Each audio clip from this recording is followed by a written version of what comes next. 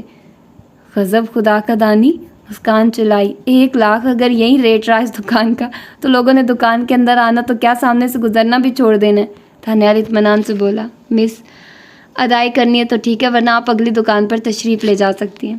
کیا کہنے؟ مسکان نے منہ بناتے ہوئے پرس سے چیک بک نکالی اور سچ مچ 1,00,000 کا چیک سائن کر کے اس کی طرف بڑھا دیا۔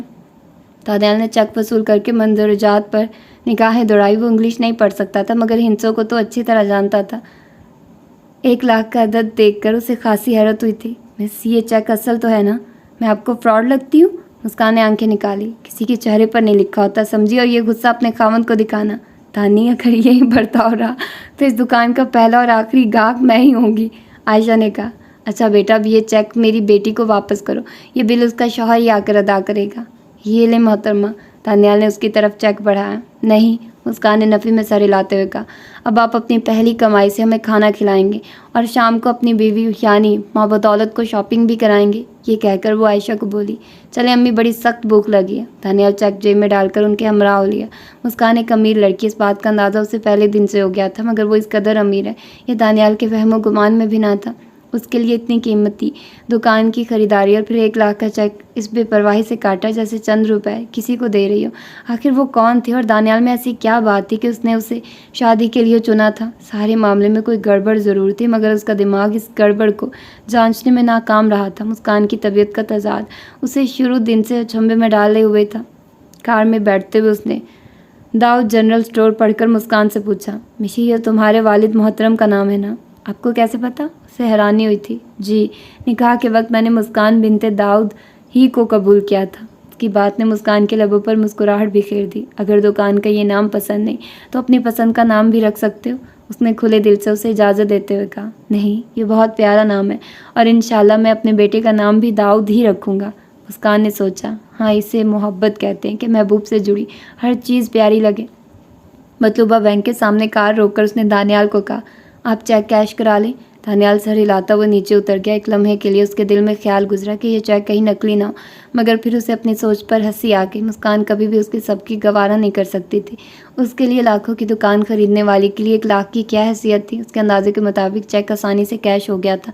تھوڑی دیر بعد وہ ایک بہترین ہوٹل کے فیملی کیبن میں بیٹھے لنچ کر رہے تھے۔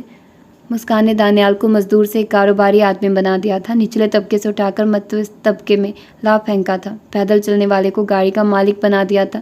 اس کی ایما پر وہ میٹرک کی کتابیں بھی خرید لایا تھا۔ رات کے وقت وہ باقاعدگی سے 2-3 گھنٹے مسکان سے سبق پڑھتا، دکان پر بھی کتابیں اس کے پاس ہوتی۔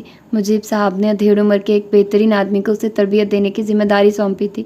مکرم خان ایک قابل اعتماد بھروسے والا آدمی اور اپنے کام کا ماہر تھا۔ دانیال بہت تیزی سے کاروباری گر سیکھ رہا تھا۔ جلد ہی دانیال کے اندر کے مزدور نے ایک پر اعتماد کاروباری شخص کی جون بدل لی۔ 2-3 ہفتوں کے اندر ہی اس نے دکان میں پڑے سامان میں خاطر خواہ اضافہ کر دیا تھا۔ سب کچھ سیکھنے کے بعد بھی دانیال مکرم خان کی عزت میں کوئی دقیقہ برداشت نہ کرتا۔ لگتا ہی نہیں تھا کہ وہ دکان کا مالک اور مکرم خان ملازم ہے۔ اس کے اخلاق نے مکرم خان کو اس کا گرویدہ بنا لیا تھا۔ وہ شکل کا کالا، اندر سے کتنا اچھا اور کھرا تھا، اس کا اندازہ مکرم خان کو چند دنوں ہی میں ہو گیا تھا۔ دکان پر بہت زیادہ مصروفیت کے باوجود دانیال دن کا کھانا اپنی مشی کے ہاتھوں ہی سے کھاتا۔ اس نے کئی دفعہ دبے لفظوں میں اسے کھانا ساتھ لے جانے کی تلقین کی تھی، مگر ایسی کوئی بھی بات دانیال کو بالکل منظور نہیں تھی جس سے مسکان سے ذرا بھی دوری کا احساس پیدا ہو۔ حد تو یہ تھی کہ وہ باقاعدگی سے ہر گھنٹے 1.5 بعد 2-3 منٹ موبائل فون پر بھی بات کر لیتا۔ دن کے 12:30 بجے وہ دکان مکرم خان کی صوابدید پر چھوڑ کر گھر کا رخ کرتا۔ دوپہر کا کھانا کھانے تک نماز کا وقت ہو جاتا۔ نماز کی ادائیگی کے بعد وہ 2-2:30 بجے کے قریب واپس آ جاتا۔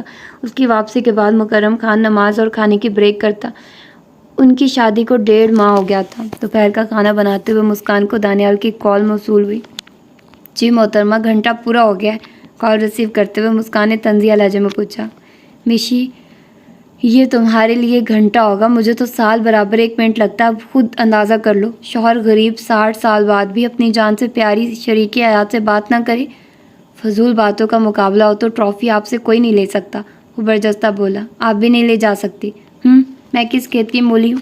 گاجر مولی تو میں نہیں جانتا، البتہ یہ پتہ ہے کہ تم بیوی ہو۔ اور اس سے پہلے کہ دانیال کی بات مکمل ہوتی اسے زور سے ابکائی آئی اور وہ جلدی سے کچن میں بنے واش بیسن پر جھک گئی۔ اس کے ساتھ ہی اس کا دل زور زور سے دھڑکنے لگا۔ اس کے ذہن میں گونجا، الوداع دانی۔ دانیال سے جدائی کی گھڑی سر پر آ گئی تھی۔ کلی کر کے اس نے دوبارہ موبائل فون کان سے لگایا۔ وہ ایک تسلسل سے ہیلو ہیلو کر رہا تھا۔ وہ جلدی سے بولی، جی اس نے شکوہ کیا۔ کہاں چلی گئی تھی؟ کہیں نہیں، یہی ہوں۔ اچھا، اپنا خیال رکھنا، اب گھر آ کر بات ہو سکے گی؟ دانیال ہمیشہ یوں تلقین کرتا جیسے 1 گھنٹہ بہت طویل عرصہ ہو۔ ہر بار رابطہ منقطع کرتے ہوئے وہ اس کو اپنا خیال رکھنے کی تلقین ضرور کرتا۔ اس سے رابطہ منقطع کر کے وہ اسے چھوڑنے کا منصوبہ سوچنے لگی۔ یوں ایک دم طلاق کا مطالبہ عجیب سا لگتا تھا۔ پھر اس کے سالن پکانے اور روٹیاں بنانے تک دانیال آ گیا۔ مشی، کیا ہوا؟ اس کی اتری صورت دیکھ کر وہ ایک لمحے میں جان گیا تھا کہ کوئی گڑبڑ ضرور ہے۔ کچھ نہیں، کچھ بھی تو نہیں، وہ گڑبڑا گئی۔ کچھ تو ہے۔ اس نے کھانے کی ٹرے ایک طرف کرتے ہوئے اسے اپنی طرف کھینچا۔ مسکان نہ چاہتے ہوئے بھی اس کے اشارے پر کھینچی چلی گئی۔ اگلے لمحے وہ اس کی فراخ چھاتی پر سر رکھ کر سسک پڑی۔ مشی میری جان، کیا بات ہے؟ دانیال گھبرا گیا تھا، مگر وہ خاموشی سے آنسو بہاتی رہی۔ کچھ پتہ بھی چلے گڑیا، آخر کیا بات ہے؟ کیا امی جان نے کچھ کہا ہے؟ نہیں، مسکان نے آنسو صاف کرتے ہوئے آہستہ سے کہا۔ پھر؟ یعنی کوئی بات نہیں، بس یوں ہی کبھی کبھی دل بھر آتا ہے، مجھے خود بھی سمجھ نہیں آتی۔ مسکان جھوٹ نہیں بولتی تھی، مگر اس وقت اسے جھوٹ ہی میں عافیت نظر آئی۔ دانیال بیڈ سے ٹیک لگا کر اس کے ریشمی بالوں میں انگلیاں پھیرنے لگا۔ مسکان نے علیحدہ ہونے کی کوشش نہیں کی تھی، اسے عجیب طرح کا سکون محسوس ہو رہا تھا۔ پھر اسے پتہ ہی نہ چلا کہ کب اسے نیند آ گئی۔ آنکھ کھلنے پر اسے دانیال اسی حیت میں بیٹھا نظر آیا۔ وہ ہڑبڑا کر اٹھ بیٹھی، دیوار پر ٹنگی گھڑی اسے 5 بجے کا اعلان کرتی نظر آئی۔ کھانا ٹھنڈا ہو گیا تھا۔ وہ خفت سے بولی، اتنی دیر گزر گئی؟ کتنی دیر؟ دانیال نے چونک کر گھڑی کی سمت نگاہ دوڑائی۔ اوہ، تمہاری قسم، مجھے پتہ ہی نہ چلا۔ میں تو بس یہی دعا مانگ رہا تھا کہ وقت ٹھہر جائے اور میری مشی یوں ہی میرے سینے سے لپٹی رہے۔ دانی، پہلے بھی آپ نے کئی دفعہ میری قسم کھائی ہے، اس طرح قسم کھانا گناہ ہوتا ہے۔ بس اللہ پاک کی قسم کھایا کرو اور کسی کی نہیں۔ ٹھیک ہے مولانی جی، اچھا میں کھانا گرم کر کے لاتی ہوں، تمہیں بھوک لگی ہوگی۔ نہیں، تمہارے قرب نے میری بھوک پیاس ختم کر دی ہے۔ وہ دکھی ہو گئی۔ ہاں دانی، یہ محبت بھی عجیب روگ ہے، قرب کی خوشی بھی بھوک اڑا دیتی ہے اور ہجر کا دکھ بھی کھانا پینا چھڑا دیتا ہے۔ دانیال خوف زدہ لہجے میں بولا۔ مشی، مجھے بہت ڈر لگ رہا ہے۔ اس نے حیرانی سے پوچھا، کس چیز سے؟ پتہ نہیں، لیکن مجھے لگتا ہے کوئی انہونی ہونے والی ہے۔ میں یہ برتن چھوڑ رہا ہوں۔ اس نے ٹرے اٹھا کر کچن کا رخ کیا۔ وہ شاید جادوگر تھا کہ اس کی ہر بات بغیر اس کے بتائے جان لیتا تھا۔ اب بھی مسکان کے رویے سے اس نے اندازہ لگا لیا تھا کہ کوئی خاص بات ضرور ہے۔ مسکان کوئی ایسی تجویز سوچنے لگی جس سے وہ دانیال سے جھگڑا شروع کر سکے۔ وہ رات اس نے دانیال کے ساتھ اس وارفتگی سے گزاری کہ اس کے سارے اندیشے دھل گئے تھے۔ صبح وہ ہنسی خوشی کام پر روانہ ہو گیا۔ اس کے جانے کے تھوڑی دیر بعد وہ بھی گھر سے نکل آئے۔ عائشہ خاتون قرآن مجید کی تلاوت کر رہی تھی۔ اس نے ساتھ سے پوچھنے کی بھی زحمت بھی گوارا نہیں کی تھی۔ وہ گھر سے نکل کر تھوڑی دور ہی آئی تھی کہ دانیال کی کال آنے لگی۔